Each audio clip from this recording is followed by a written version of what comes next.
Assalomu alaykum, To'lov kanaliga xush kelibsizlar. Bugungi videoda Odoning eng muhim modullaridan biri Settings modulini ko'rsatib o'taman.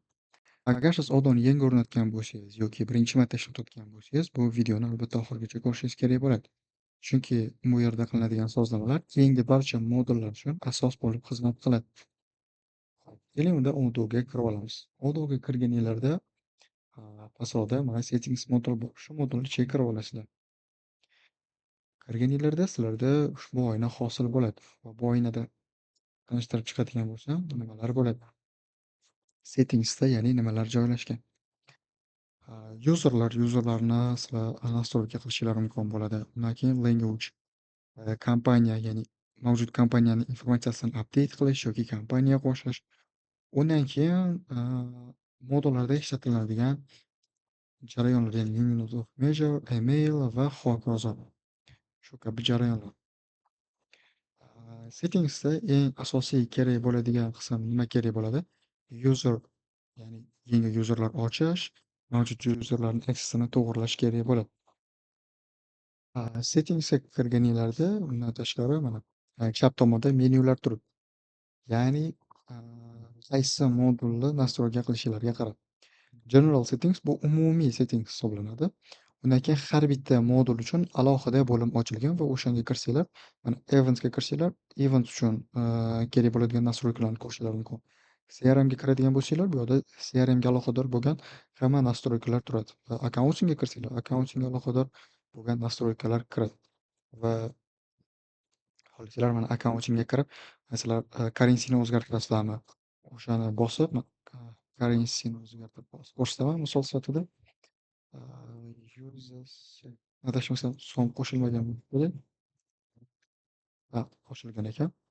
Agar qo'shilmagan bo'lsa, new'ni bosib qo'ysanglar bo'ladi. Aktiv qilsanglar bu aktiv bo'ladi. Endi nastroykasi nima bo'ladi? Simbolga qarasanglar boshqacha turibdi. Buni bitta bosib ichiga kirib olasizlar va simbollarni o'zgartirib, nastroyka qilib olasizlar. Hop. Bu bitta misol bo'ldi. Endi general settingsda, ya'ni asosiy boya aytib o'tganimdek, yuzerlar bilan ishlash qanaqa bo'ladi? Yuzerlar bilan ishlash, manage user bosiladi va yuzerlar qismiga kiriladi. Agar sizlar mavjud yuzerga qanaqadir dostuplarni oshirish, unga access ro'llarni berish uchun o'sha yuzerni ichiga kirib olasizlar va kerak bo'ladigan mana anaqalarni tanlaysizlar.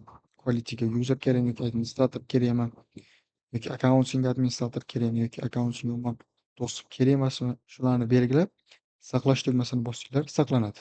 Endi yangi user ochish qanaqa bo'ladi?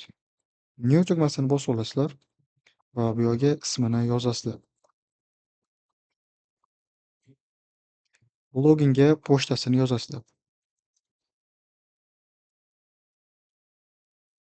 Xo'p. Undan keyin uni roli, yuzermi yoki administrator, shunga qarab belgilab chiqasizlar. Saqlash tugmasini bosasizlar va yuqoridagi send invitation'ni bosib olasizlar. Uni pochtasiga kirish uchun xabar boradi. Bu demo baza bo'lgani uchun hozir unaqa imkoniyat mavjud emas.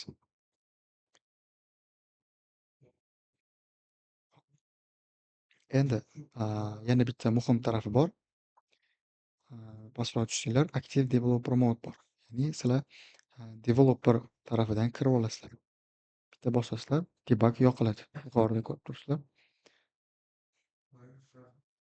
Yoqqaninglardan keyin sizlarda yana ko'proq imkoniyatlar ochiladi, ya'ni texnik imkoniyatlar ochiladi. Ya'ni mana userga kirganinglarda accesslar bilan bog'liq, guruhlar bilan bog'liq bo'lgan imkoniyatlar ochiladi. Shu tomondan ham ko'rib chiqsanglar bo'ladi.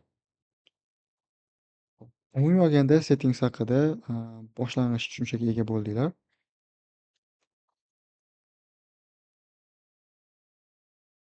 Keyingi modullarni kuzatib boring. Sizlarga foydali bo'lgan ma'lumotlarni chiqarishda davom etamiz.